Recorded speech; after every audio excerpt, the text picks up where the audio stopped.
Abonnez-vous sur notre chaîne YouTube Kadhafi Moumoudi pour ne rien manquer.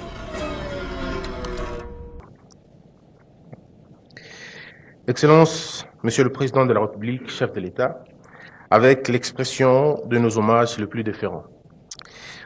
Honorable Président de l'Assemblée nationale, Honorable Président du Sénat, Excellence Madame la Première ministre, chef du gouvernement. Honorables députés et sénateurs, Mesdames et Messieurs, Excellences membres du gouvernement, Monsieur le Président des institutions d'appui à la démocratie, chers collègues, Mesdames et Messieurs les ambassadeurs et représentants des organisations internationales, Mesdames et Messieurs les membres des institutions d'appui à la démocratie, Excellences, Monsieur le gouverneur de la ville de Kinshasa, Mesdames et Messieurs les patrons des entreprises de presse, Mesdames et Messieurs professionnels de médias, Mesdames et Messieurs distingués invités à vos titres et qualités respectifs. Nous vivons une époque où l'information devient aussi une stratégie, mais aussi très stratégique que les armes. Ce qui a radicalement changé ces dernières années, c'est la manière dont elles se diffusent et se manipulent. L'essor de l'intelligence artificielle transforme la façon dont l'information est produite, consommée et partagée. Chaque citoyen est désormais un producteur potentiel de contenu. Cela ouvre des opportunités, mais soulève aussi des grands défis. En temps de guerre, ce défi prend une autre dimension. La propagande numérique, amplifiée par l'IA, devient une arme. Réguler l'information n'est pas seulement une affaire technique, c'est une responsabilité collective, puisqu'il s'agit de protéger la vérité et donc protéger la démocratie. L'intelligence artificielle, une arme de guerre numérique. L'histoire nous enseigne que dans des moments de crise, l'information devient aussi cruciale que les armes. Pendant les guerres, les puissances ont toujours cherché à manipuler les masses à travers les récits. Mais aujourd'hui, la guerre de l'information n'est plus menée avec des tracts ou des affiches. Aujourd'hui, elle est menée sur les réseaux sociaux par des vidéos, des textes générés par des intelligences artificielles.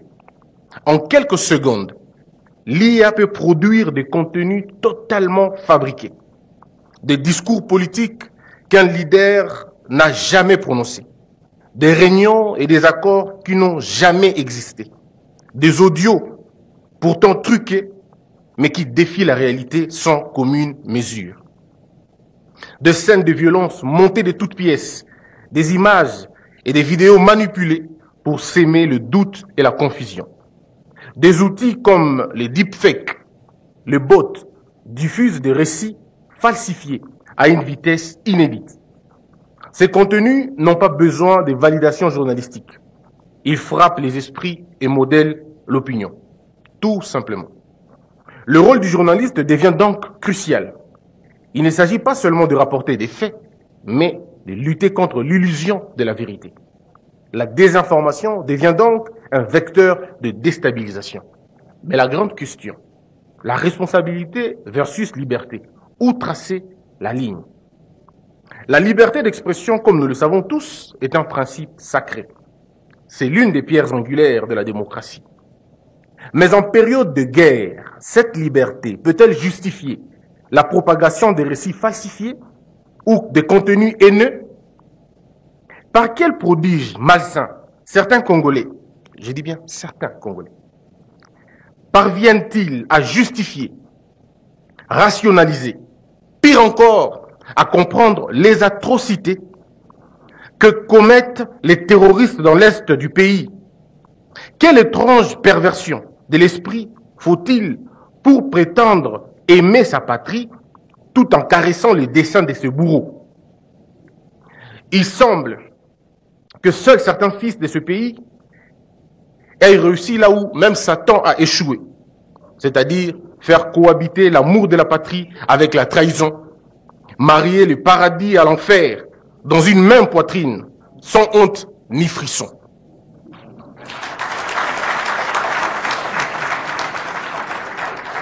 Lorsqu'un journaliste publie une information sans vérifier la source, quand il relaye une vidéo qui semble authentique, mais qui en réalité est manipulée, n'est-il pas responsable de contribuer à une réalité faussée? Est-ce cela la liberté d'expression? Quand toute une rédaction s'arroge le droit de diffuser, de commenter, parfois même de savourer une vidéo où nos forces, soldats, nos vaillants héros, les FARDC, apparaissent en difficulté, est-ce encore de l'information ou c'est déjà de la trahison? C'est une question, pas une affirmation.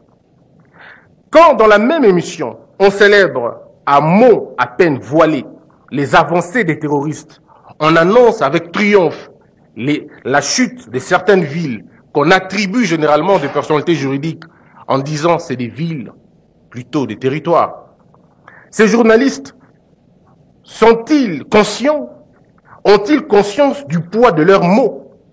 Mesurent-ils que derrière chaque mètre gagné par l'ennemi, ce sont des vies arrachées, des libertés piétinées, de droits effacés, comme des traces dans la poussière? Ont-ils oublié que lorsque ces villes tombent, ces villes n'emportent pas que des cases et des collines, elles emportent des existences tout entières, des rêves en germination, des destins en devenir, des talents que le pays ne rêvera plus. Ce sont des familles disloquées, des enfants qui grandissent dans le fracas des armes, des espoirs qui fuient comme le vent entre le doigt. Alors, non, il ne s'agit pas de la liberté d'expression, il s'agit là d'une complicité déguisée, d'une parole qui, au lieu d'éclairer, enfonce un peu plus le pays dans la nuit de l'horreur et dans la nuit de la désolation. Et cela, aucun micro, aucun plateau, aucune éthique professionnelle ne saurait justifier cela. Excellence, Monsieur le Président de la République, je ne suis ni censeur ni tyran. Je ne suis pas un dictateur. Je ne brandis pas le bâillon. Je ne tiens pas le fouet. Mais une chose est sûre, un pays sans ordre et sans discipline est un navire sans boussole. La liberté, elle est belle, elle est bonne, si belle soit-elle, mais elle n'est pas une licence à tout faire. Elle exige la responsabilité. Non, je ne réclame pas des muselières en soie fine. Je ne demande pas que l'on taise, mais que l'on pense, que l'on pèse, que l'on vérifie. Le journaliste n'est pas un simple écho, il est vigie, il éclaire, il filtre, il décrypte. Car mal informé, c'est trahir. La plume peut aussi être destructrice qu'une arme. Que devient le rôle des médias, le rôle de régulation et des institutions? Excellence, Monsieur le Président de la République, le Conseil supérieur de l'audiovisuel et de la communication joue un rôle central dans la régulation des médias traditionnels, mais à l'ère du numérique, il est impératif qu'il comble le retard accumulé depuis près de 2 décennies, en rattrapant ce retard sur la régulation du digital. C'est une question cruciale et cela passe par l'adoption d'une loi que nous sommes en train d'y travailler. Le CESAC ne peut pas se limiter à contrôler seulement le média classique. Il doit étendre son champ d'action sur les plateformes numériques où circule désormais la majorité de contenus informationnels. Cela suppose un renforcement structurel, notamment par la modernisation de son centre de monitoring, mais aussi à son dispositif d'alerte numérique qui, en fait, veille et lutte efficacement contre les fake news, qui garantit l'éthique des contenus et assure la traçabilité des informations. Pour cela, des formations continues et un véritable plan de renforcement des capacités doivent être mis en place. Mais pourtant, sur terrain, les agents du CESAC travaillent dans des conditions précaires. En dépit de leur engagement, l'institution, pourtant essentielle à la démocratie, demeure l'une des moins soutenues par l'État, presque oubliée, mais toujours plus sollicitée. Cet équilibre alimente des frustrations internes et des dysfonctionnements. Alors que depuis la signature du nouveau barème salarial depuis juillet 2023, 60% des agents cumulent 21 mois d'arriérés, tandis que 40% restants perçoivent des rémunérations précaires, faute d'application effective du barème. Une situation, entre autres, à coordonner l'aide publique à la presse. Il est donc urgent que le pouvoir public prenne des mesures concrètes pour doter le CESAC de moyens nécessaires à l'exercice de ses missions. C'est à ces prix qu'il pourra devenir un acteur de régulation efficace et véritable pilier de la démocratie numérique. Excellence, Monsieur le Président, vous n'êtes pas seul dans cette lutte de la salubrité médiatique. Monsieur le Président, vous avez beaucoup fait pour la liberté d'expression dans ce pays. Sous votre mandat, aucun journaliste n'a été tué.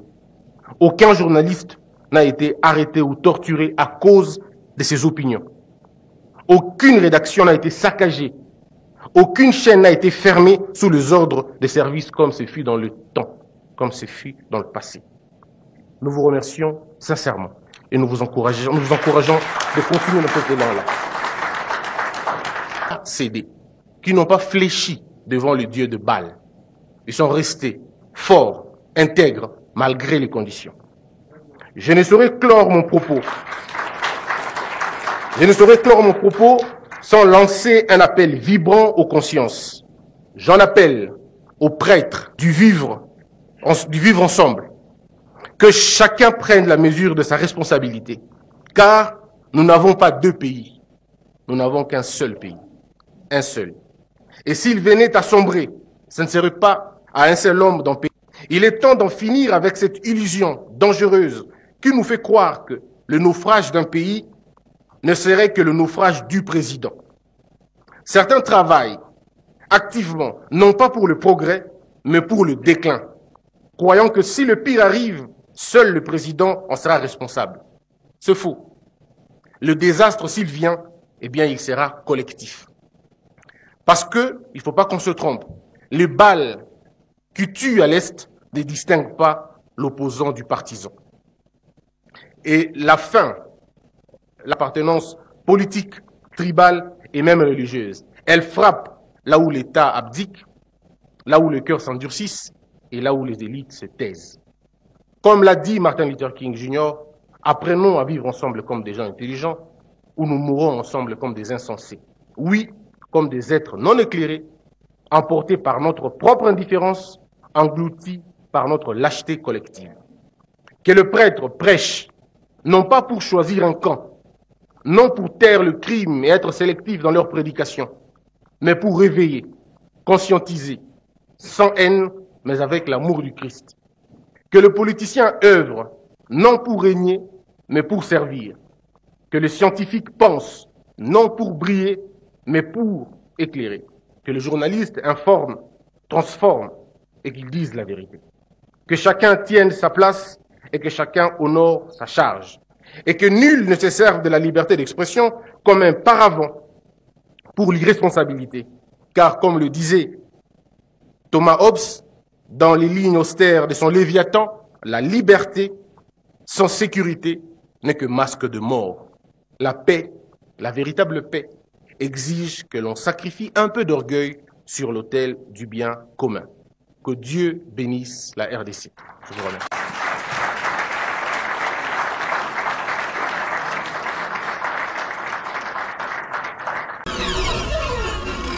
Abonnez-vous sur notre chaîne YouTube Kadhafi Moumoudi pour ne rien manquer.